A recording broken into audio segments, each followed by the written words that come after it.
A'udzubillahi minasyaitonirrajim. Bismillahirrahmanirrahim. Subhana man la ya'tadi ala ahli mamlakati, subhana man la yakhudu ahlal ardi bi alwanil adab, subhana raufur rahim. Allahumma ij'alni fi qalbi nuran wa basaran wa fahman wa ilman innaka ala kulli syai'in qadir. Kemarin kita bicara tentang akhlak ya. Baik buruk tergantung Tuhan, ya kan? Apa yang diperintahkan Tuhan baik, apa yang dilarang Tuhan buruk. Semua agama ini. Nah, saya bicara tentang ini ya, virtue etik ya. Virtue etik itu dalam bahasa Arabnya malakah. Malakah itu apa? Karakter. Karakter kan tidak berubah lagi, sudah jadi karakter. Nah, kalau ini sumber kebaikannya dia itu kebaikan. Karena sudah jadi karakter, apa yang dia lakukan baik. Apa yang dijauhkan oleh dia buruk. Jadi tidak perlu lagi merujuk kepada kitab, tidak perlu lagi merujuk kepada akal. Dianya sendiri sudah jadi sumber kebaikan. Apa yang dilakukan baik. Ini berarti hebat kan? Virtue etik dalam bahasa Inggris. Dalam bahasa Arab, malakah, melekat. Dalam bahasa Indonesia, karakter, kepribadian. Dalam Islam, virtue etik ini asal-usulnya dari Aristoteles, dari Plato ya. Tapi Islam mengembangkan karakter yang banyak ya. Nah, dalam Islam, pondasi karakter itu ada 3. Adalah adil. Jadi adil itu harus jadi karakter seorang. Nggak perlu lagi dia sendiri sudah adil gitu. Bukan saya punya sifat adil. Bukan, dia sendiri sudah keadilan. Dimanapun dia keadilan. Yang kedua, iffah. Iffah itu kesucian. Sudah dia terjaga. Iffah. Ya. Afif. Ya. Afif. Orangnya afif. Jadi dia sudah bersih, suci. Yang ketiga, syaja'ah, keberanian. Ini 3 pondasi. Akhlak, virtue etik. Akhlak, karakter, akhlak malakah. Dimanapun dia adil. Dimanapun dia selalu suci, menjaga diri. Dimanapun dia selalu berani. Berani di sini adalah berani melawan hawa nafsunya. Bagaimana meraih ini? Ya kan? Bagaimana meraih ini? Ada 2 cara meraihnya. Pertama cara Islam, yang kedua cara Barat. Kalau cara Islam ya harus pembiasaan ya, di bawah bimbingan guru.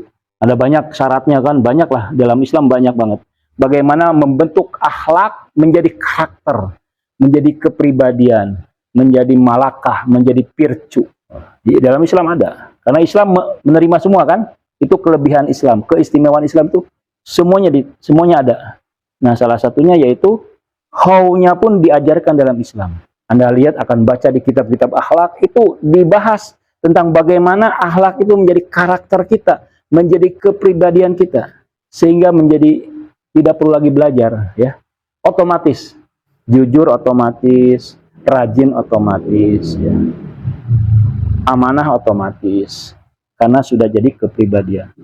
Itu dalam Islam. Dalam Barat bagaimana? Kita perlu mempertimbangkan juga Barat kan? Karena Barat itu berbasiskan sains. Ingat, metode kita kan ada tajribahnya. Tajribah itu empiris, eksperimen. Kalau ini mungkin metodenya Bayani. Bayani atau Irfani. Kita harus juga adopsi metode-metode Barat, yaitu tajribah, sains, penelitian ilmiah. Nah, di Barat menarik. Ini saya baca ya. Buku ini bukan buku-buku biasa menurut saya. Buku ini adalah berbasiskan penelitian dan berbasiskan ilmiah ya. Jadi ilmiah yang menjadi bahasa populer dan kemudian dipraktekkan. Dipraktekkan oleh setiap orang, oleh perusahaan, oleh seorang anak muda dan berhasil. Jadi menarik kita berguru juga mengadopsi, menerima metode tajribah, metode dari Barat. Nah, di dalam Barat, di Barat ya, menurut Barat, agar kita ini memiliki kepribadian yang kuat, memiliki akhlak yang menetap, menjadi karakter, itu kita harus punya 5 hal. Perlu juga kalian adopsi ini ya. Ya, pertama visi, harus punya visi. Tapi visi ini harus jelas. Dan harus ditulis. Saya setelah selesai mau jadi apa? Mau jadi ilmuwan itu kurang jelas.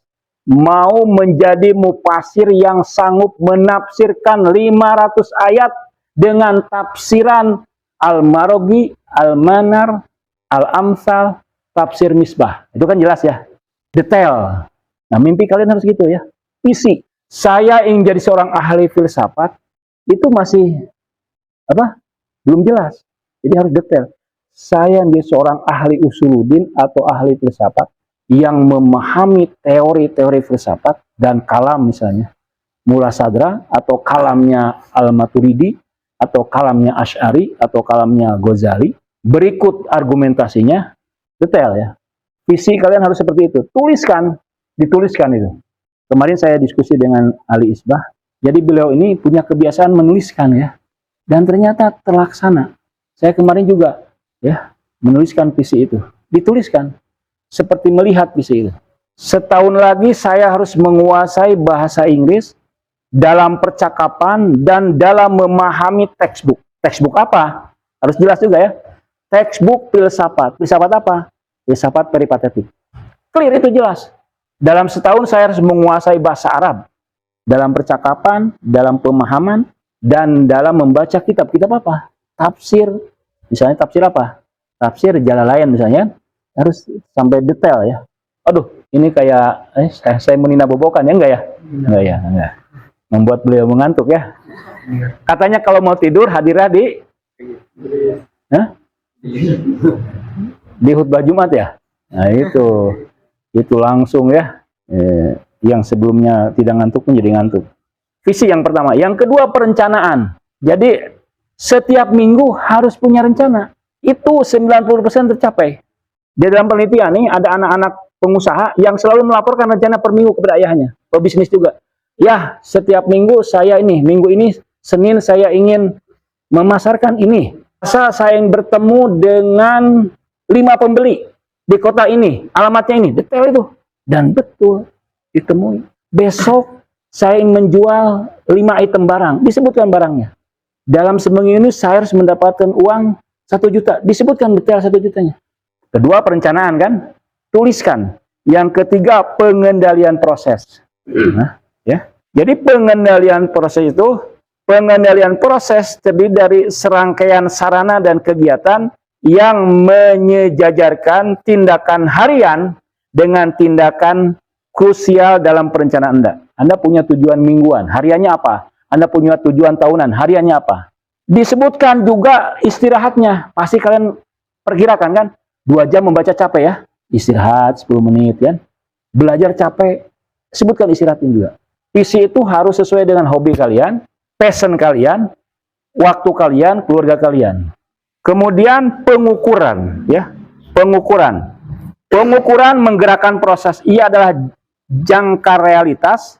Pengukuran yang efektif menggabungkan baik sinyal awal maupun sinyal akhir yang memberikan umpan balik komprehensif yang diperlukan untuk pengambilan keputusan berbasis informasi. Di sini detailnya lebih banyak apa itu ya. Jadi ada pengukuran sehingga kalian, oh hari ini saya berhasil nih, walaupun hanya 1 menit. Saya punya program besar, tapi saya bagi menjadi 1 inci setiap hari. Karena besarnya, beratnya, saya gembira karena harus melakukan 1 inci 1 menit. Kan 1 inci 1 menit bukan hanya besok 2 inci lah. Besok 2 menit. Itu aja diukur ya. Kalian kan menjadi ilmuwan sekaligus aktivis. Kurikulum kita ini. Ilmuwan sekaligus pengusaha. Dari sekarang rinci. Seorang ilmuwan tuh kegiatannya apa? Hariannya apa? Mingguannya apa? Seorang aktivis kegiatannya apa? Ya, mingguannya apa? Bulanannya apa? Tahunannya apa? Nah, ini berbasiskan tajribah dari barat. Kalau ini berbasiskan bayani dari Islam dan irfani, burhani ya. Ada 5 metode, ingat kan? Apa saja metode itu?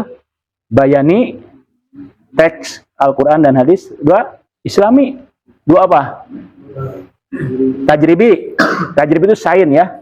Wawancara, ilmu-ilmu sains. 3 irfani, ilmu laduni, pengalaman spiritual.